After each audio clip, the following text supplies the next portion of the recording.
The moment Alexander's voice cut through the morning quiet, I knew my life was about to change.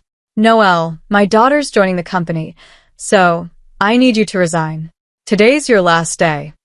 His words hit like a sledgehammer, blunt and heavy, leaving me frozen in the cluttered office of Harris Family Construction. I stood there, clutching a stack of supplier invoices, my mind racing to process what I'd just heard. It was payment day, the kind of day where I'd usually be wiring funds to contractors or driving across Iowa to hand-deliver checks to our longtime partners. But Alexander, leaning back in his chair with a smug grin, wasn't done.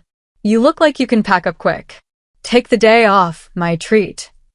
Before I could respond, he waved me out, and the office door slammed shut with a sharp crack, echoing in my ears like a gunshot. My name's Noelle, and for the last 11 years, I've poured my heart into this family-run construction business in a small Iowa town. I started here at 18, fresh out of high school, with no fancy degree or big dreams, just a need to help my mom keep the lights on and put my little sister through school. My uncle, the company's founder, took a chance on me when I was just a kid with a knack for numbers and a willingness to work late. Back then, Harris Family Construction was a warm, bustling place with about 30 employees who felt like family. We built homes, renovated kitchens, fixed porches, work that made our community stronger. My uncle ran the show with a steady hand. His daughter, my cousin Hannah, handled projects, and her husband, Nate, led the crew on site. It wasn't perfect, but it was home. That morning, as I stood outside the closed office door, my hands trembling, I couldn't shake the sting of Alexander's words. He wasn't just the new president. He was my uncle's long-lost nephew, a man who'd waltzed back into our lives after years of absence, claiming he'd changed. I'd seen the warning signs, his flashy suits, his lazy work ethic, the way he talked down to the crew, but I never thought he'd turn on me like this. My chest tightened with a mix of anger and fear. I'd given everything to this company, stayed late sorting invoices, balanced books through payroll crunches, even skipped vacations to keep things running. And now, I was being tossed out like yesterday's blueprints. Also, Alexander's college-aged daughter could take my place? It didn't add up. I took a deep breath, the faint smell of sawdust and coffee lingering in the air, and tried to steady myself. Payment day was no joke. Our suppliers depended on us, and delaying them could tank our reputation. I thought about marching back in, demanding an explanation, but Alexander's cold dismissal echoed in my mind. Instead, I grabbed my coat and stepped into the chilly Iowa morning, the gravel crunching under my boots. I wasn't just hurt, I was furious. But I'd learned a thing or two growing up in a family that scraped by. Sometimes you don't fight the storm, you plan your way through it. As I climbed into my beat-up sedan, I made a silent promise. I wasn't going down without a fight. Looking back, those early years at Harris Family Construction were the kind that make you believe in hard work. I was just a teenager when I started, barely 18, with a ponytail and a cheap calculator, sitting at a wobbly desk in the back office. My mom had been raising me and my sister alone since the divorce, working double shifts at the diner to keep us afloat. When my uncle offered me a job, it wasn't charity, it was a lifeline. He saw something in me, maybe the same stubborn grit he had when he started the company from nothing. Back then, we were a small outfit, building homes and fixing up old farmhouses across Iowa. The crew was tight, the kind of group that'd share a beer after a long day pouring concrete or framing a roof. My uncle was the heart of it all, always checking in on us, cracking jokes, making sure everyone got paid on time. Hannah, my cousin, was the glue that kept the projects moving. She'd be out on site one day, measuring beams with the crew, and in the office the next, double-checking contracts. Her husband, Nate, ran the fieldwork with a quiet confidence that earned him respect from even the grumpiest carpenters. Together, they made the company hum. I handled the paperwork, payroll, invoices, tax forms, stuff that sounds boring but kept the wheels turning. It wasn't glamorous, but I loved it. Every balanced ledger felt like a small victory, a way to prove I belonged. My uncle used to say, "Noelle, you're the backbone of this place." Those words carried me through late nights and long winters, when the cold seeped into the office and my fingers ached from typing. Things started to shift when my uncle got sick. A routine checkup turned into a cancer diagnosis, and suddenly, the man who'd built this company with his bare hands was in and out of the hospital. It shook us all. Hannah and Nate stepped up, keeping the projects on track, but there was a heaviness in the air. That's when Alexander showed up, like a storm blowing in from nowhere. I'd heard whispers about him. My uncle's nephew, the kid who'd been trouble from the start. Growing up, he'd been in and out of trouble with the law, running scams and breaking his family's heart. My uncle had cut ties with him years ago, a decision that weighed heavy on him. So when Alexander rolled into town, all apologies and promises, it was like watching a ghost walk through the door. I'll never forget the day he showed up at the office, his fancy leather jacket out of place among the tool belts and dusty boots. "I've changed," he said, his voice thick with emotion as he begged my uncle for a second chance. My uncle, weak from chemo but still hopeful, believed him. He let Alexander join the company, even moved him and his family, his wife, Eliza, and their daughter, Giselle, into the guest house behind his place. Hannah and Nate weren't thrilled, and neither was I. We'd heard the stories, Alexander's scams, his disappearing acts. But my uncle's heart was bigger than his judgment, and he wanted to believe in family. I kept my head down, hoping Alexander would prove us wrong. Deep down, though, I felt the ground shifting under us, and I wasn't sure how long we could keep standing. Alexander's arrival was like a crack in the foundation of Harris family construction. At first, he played the part, showing up early, shaking hands, promising to learn the ropes. But it didn't take long for the real Alexander to show through. He'd linger in the office, scrolling on his phone while the crew busted their backs on site. His wife, Eliza, was always hovering, dropping off lunch trays full of kale smoothies and talking up her latest wellness products. Their daughter, Giselle, came by once, a quiet college kid who seemed embarrassed to be there. She didn't stick around long, and I couldn't blame her.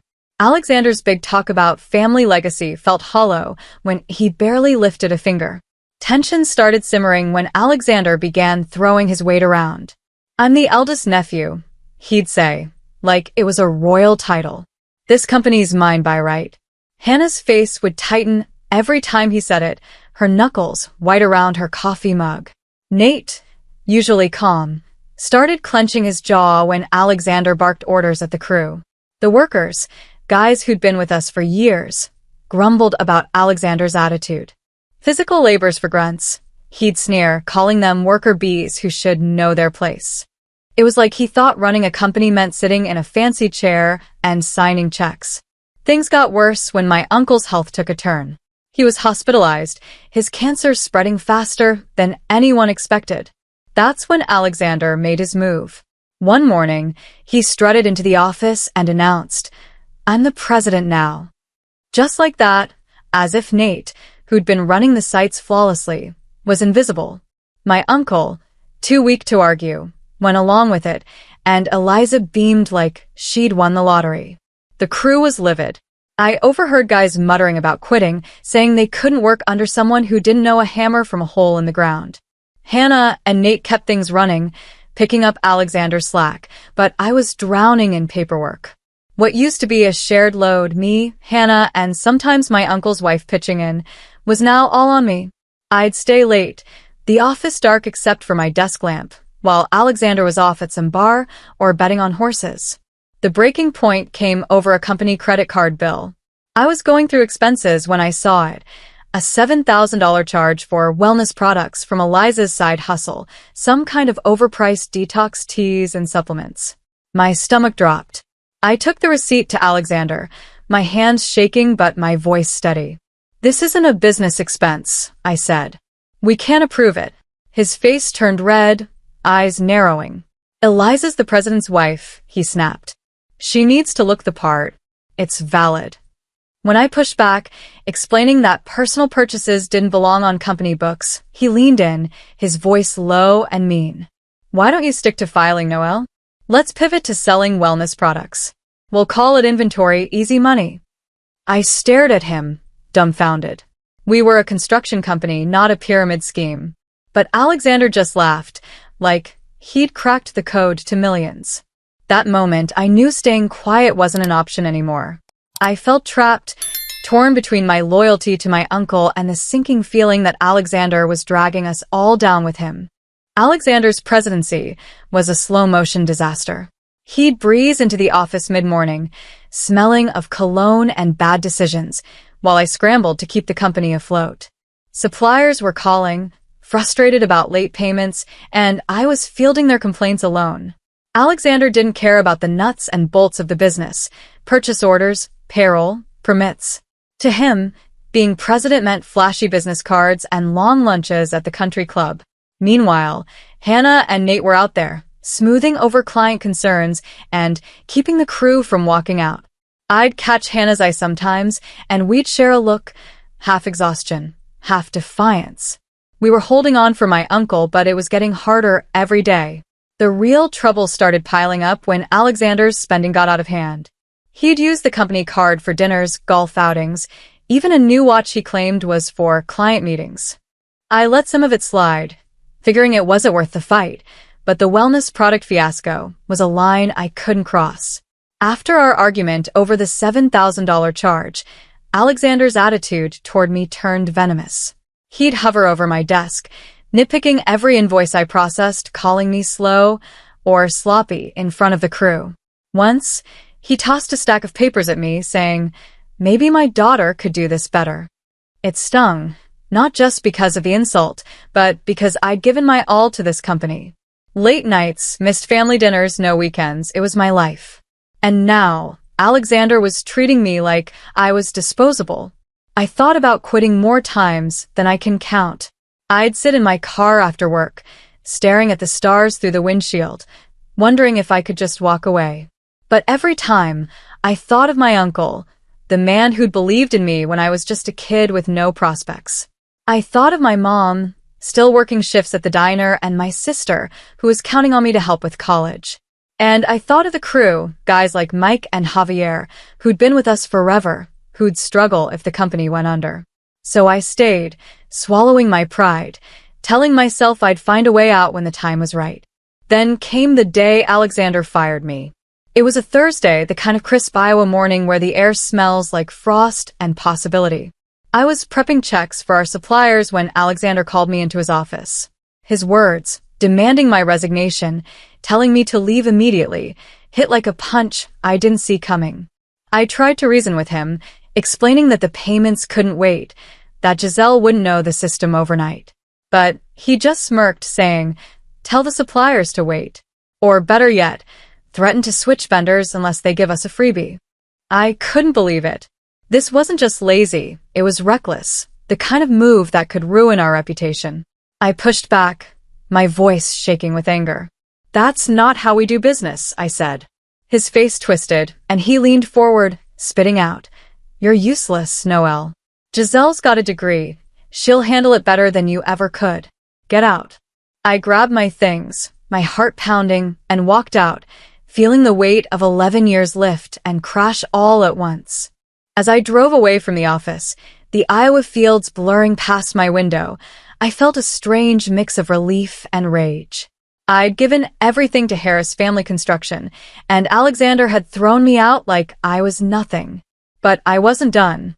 I pulled over at a gas station, my hands still shaking, and called Hannah. She was at the hospital with my uncle, but I laid it all out. Alexander's firing, his plan to stiff suppliers, everything. "Don't worry," she said, her voice steady but fierce. "I'll handle it." I trusted her. Then I made another call, this one to the labor standards office. Getting fired without notice wasn't just unfair, it was illegal, and I knew the middle company payment system could secure my severance and a month's pay. I wasn't in a rush, I had time to file. For the first time in months, I felt a spark of control. I took a day to clear my head, driving out to a quiet lake an hour from town. The water was calm, reflecting the gray sky, and for a few hours, I let myself breathe. I'd been running on fumes, working overtime, skipping weekends. That lake was the first place I'd felt like myself in ages. When I checked my phone later, it was buzzing with missed calls and emails. One stood out, A message from Hannah saying the supplier payments went through smoothly. Another was a voicemail from Alexander, his voice frantic. Noel, what's going on? They're saying I'm not the real president. I couldn't help but smile. The truth was catching up with him. That evening, I headed to the hospital to see my uncle. When I walked into his room, Alexander and Eliza were already there, looking like they'd been caught stealing. My uncle, weak but sharp, waved me over.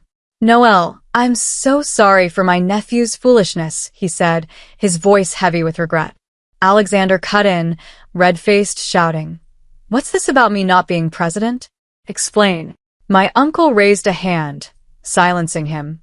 I took a breath and laid it out, calm but firm. Alexander, your title was just that, a title. My uncle's still the representative director, the one with legal authority. You were a figurehead, nothing more. It turned out Hannah had told my uncle everything after my call. He'd confronted Alexander, who had no clue how the company actually worked. I explained further. 5 months ago, when Alexander pushed for the presidency, I'd suggested a safety net. The crew and Hannah were against him, so we kept my uncle as the legal director while Alexander played president. If he proved himself, we'd formalize it. If not, we had options like shutting down or starting fresh. Alexander hadn't changed, though. He'd squandered every chance, and firing me was the last straw. As a 20% shareholder, I had power Alexander didn't expect. You can't ignore me or the other shareholders, I told him. And they won't back you. My uncle nodded, his face grim. Alexander, you've disappointed me. I thought you'd learned, but you were after my money, thinking I wouldn't last.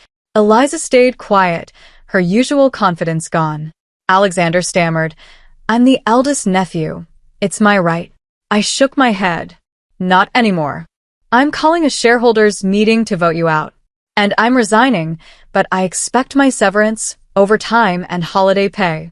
Hannah stepped in, revealing she and Nate had been meeting with clients, pitching a new company. Most of our clients and crew were ready to jump ship. Alexander sputtered about lawsuits, but my uncle cut him off. You have no authority, he said, his voice like steel. In the end, my uncle made the call to close Harris Family Construction.